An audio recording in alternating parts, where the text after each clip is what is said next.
Bonjour à tous et bienvenue dans ce petit cours sur la réaction chimique et l'avancement. Je vais commencer par rappeler ce que c'est qu'une réaction chimique. On dit qu'il y a réaction chimique lorsque des espèces chimiques disparaissent, on les appelle les réactifs, et que de nouvelles espèces, appelées les produits, apparaissent. Il y a deux possibilités pour que cela arrive. La première, c'est la rupture et la création de liaisons. Des atomes se dissocient les uns des autres et se réassocient en d'autres combinaisons. Et la deuxième possibilité, c'est un transfert, une modification de la répartition des charges, et en particulier les électrons, puisque ce sont eux qui sont concernés par les réactions chimiques. Alors, pour illustrer ce que je viens de dire, imaginons donc des réactifs, ici moléculaires, en l'occurrence des molécules de dioxygène symbolisées en rouge et des molécules de dihydrogène en blanc. Ce sont donc les réactifs. Alors, ils réagissent pour donner de nouvelles espèces chimiques, ici de l'eau. Alors, il y a bien eu réaction chimique, puisqu'on ne trouve plus les liaisons entre deux atomes d'oxygène ou entre deux atomes d'hydrogène, mais cette fois-ci, ces atomes sont recombinés autrement. De nouvelles liaisons sont apparues entre les atomes d'oxygène et d'hydrogène pour former une nouvelle sorte de molécule qui a des propriétés différentes de celles qu'on avait dans les réactifs. Imaginons maintenant une molécule d'ammoniac NH3 modélisée par le modèle moléculaire suivant qui donne par exemple deux molécules d'eau. Alors bien évidemment ceci est tout à fait impossible puisque nous avons vu que la réaction chimique c'est une modification des liaisons ou des charges. Or ici dans cet exemple il y aurait une autre modification, c'est un atome, en l'occurrence l'azote symbolisé en bleu, qui deviendrait un atome rouge, c'est-à-dire d'oxygène. Et ça, c'est tout à fait impossible, parce que lors d'une réaction chimique, et c'est fondamental, les noyaux ne sont pas modifiés. Ce serait le cas pour une réaction nucléaire, mais pas une réaction chimique. Donc si les noyaux ne sont pas modifiés, eh bien cela signifie que lors d'une réaction chimique, il y a conservation des éléments chimiques. Les noyaux d'azote restent des noyaux d'azote, et les noyaux d'oxygène restent des noyaux d'oxygène, et ainsi de suite. Alors attention quand même de ne pas confondre la réaction chimique avec les changements d'état. Par exemple ici, de l'eau à l'état solide qui passe à l'état liquide, donc les molécules un peu plus désordonnées, ça n'est pas une réaction chimique pour la raison très simple que de l'eau reste de l'eau. Donc il n'y a pas modification des liaisons à l'intérieur de la molécule, il n'y a pas cassure de liaison, il n'y a pas modification de charge. Donc ce n'est pas une réaction chimique. Alors pour modéliser la réaction chimique, on utilise l'équation chimique. Alors l'équation chimique, c'est une façon plus ou moins mathématique d'écrire ce qu'on a au départ et ce qu'on a après la réaction chimique. Alors je vais prendre un exemple ici, le dioxygène, O2, qui réagit avec le dihydrogène. Alors on l'écrit de la manière suivante, O2, donc la formule chimique de l'espèce chimique, plus H2, le dihydrogène, réagissent pour donner H2O, la molécule d'eau. Alors cette modélisation doit évidemment respecter le fait que les éléments se conservent. Si on regarde bien ici, ce n'est pas le cas, puisqu'au départ on a du dioxygène, donc l'élément oxygène est présent deux fois, et à l'arrivée, dans les produits, on obtient de l'eau, H2O, dans laquelle l'oxygène, l'élément oxygène n'est présent qu'une seule fois. Donc pour assurer la concordance avec la conservation des éléments, on est obligé d'ajouter un nombre stoichiométrique devant l'espèce chimique, attention à ne pas modifier la nature de l'espèce chimique, donc ne pas modifier sa formule, qui permettra donc d'assurer la conservation de l'élément oxygène. Alors évidemment, maintenant si on fait le compte, deux molécules d'eau, puisque ça se dit comme ça, 2 fois H2O, contiendront donc 4 atomes d'hydrogène, alors que dans les réactifs, H2 n'en contenait que 2. Donc là aussi, il va falloir rajouter un nombre stoichiométrique égal à 2. Maintenant, si on fait le compte, on dit que l'équation est ajustée, puisque effectivement, dans les réactifs et dans les produits, nous avons les mêmes éléments et en même quantité.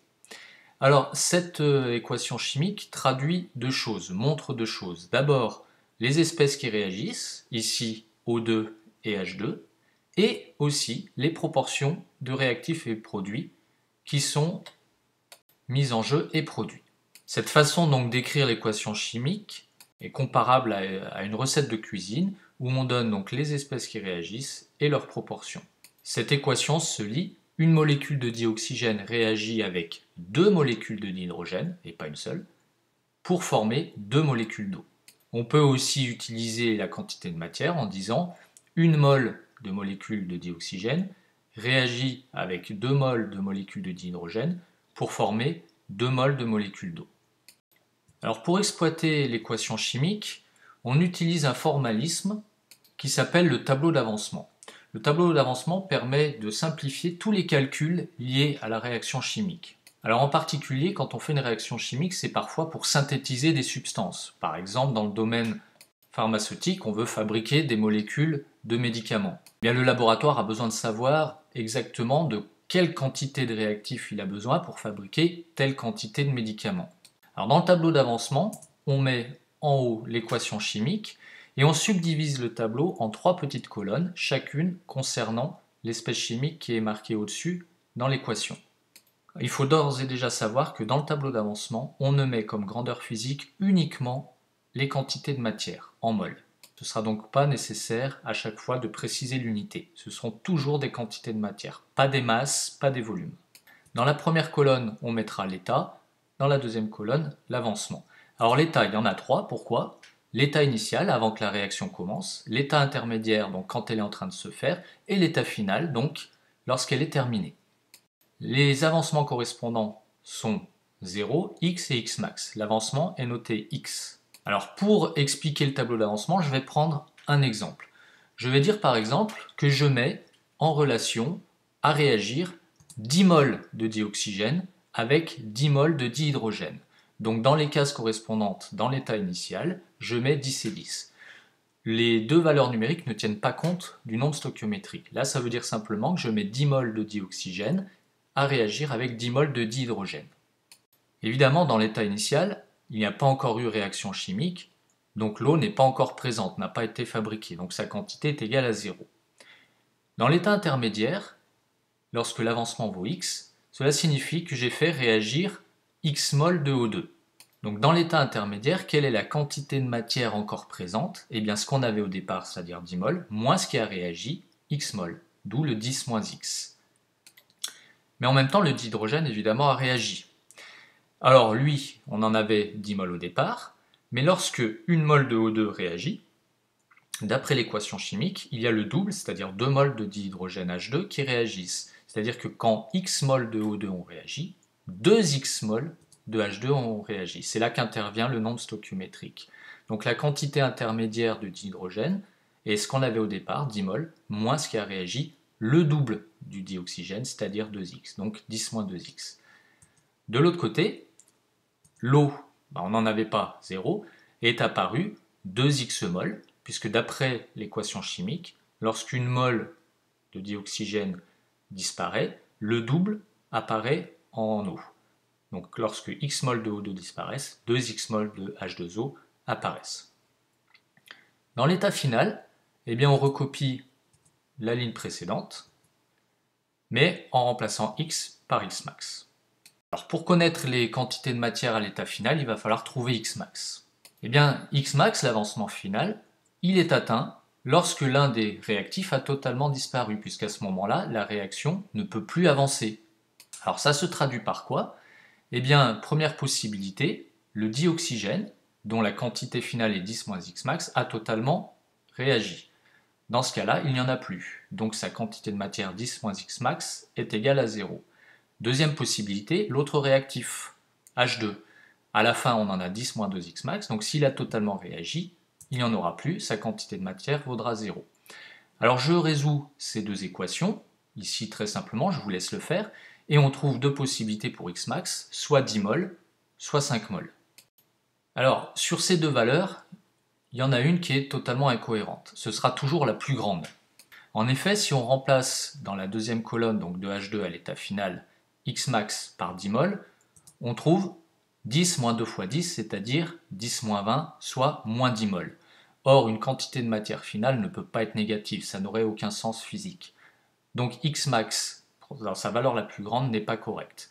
Donc finalement, la bonne valeur de x max, c'est la plus petite que l'on trouve, ici 5 mol. Une fois qu'on a fait ça, il suffit de remplir dans la dernière ligne Xmax par cette valeur trouvée, faire les calculs, et on obtient donc toutes les espèces chimiques présentes à l'état final. Alors attention, ce tableau d'avancement, c'est un outil plutôt mathématique, qui n'explique pas ce qui se passe pendant la réaction, mais qui dit, en fonction de ce qu'on avait au départ, ce qu'on obtient à la fin de la réaction. Alors, en analysant ces résultats, qu'est-ce qu'on voit? C'est qu'à la fin, il reste du dioxygène qui n'a pas totalement réagi, et bien on dit que le dioxygène est le réactif en excès.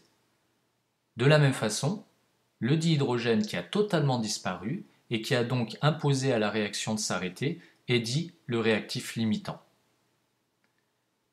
Ce tableau d'avancement, cette technique du tableau d'avancement s'applique à toutes les réactions chimiques et a le gros avantage de ne pas nécessiter plus d'explications que le simple calcul de Xmax après avoir rempli le tableau. Je vous remercie de votre attention et je vous dis à bientôt.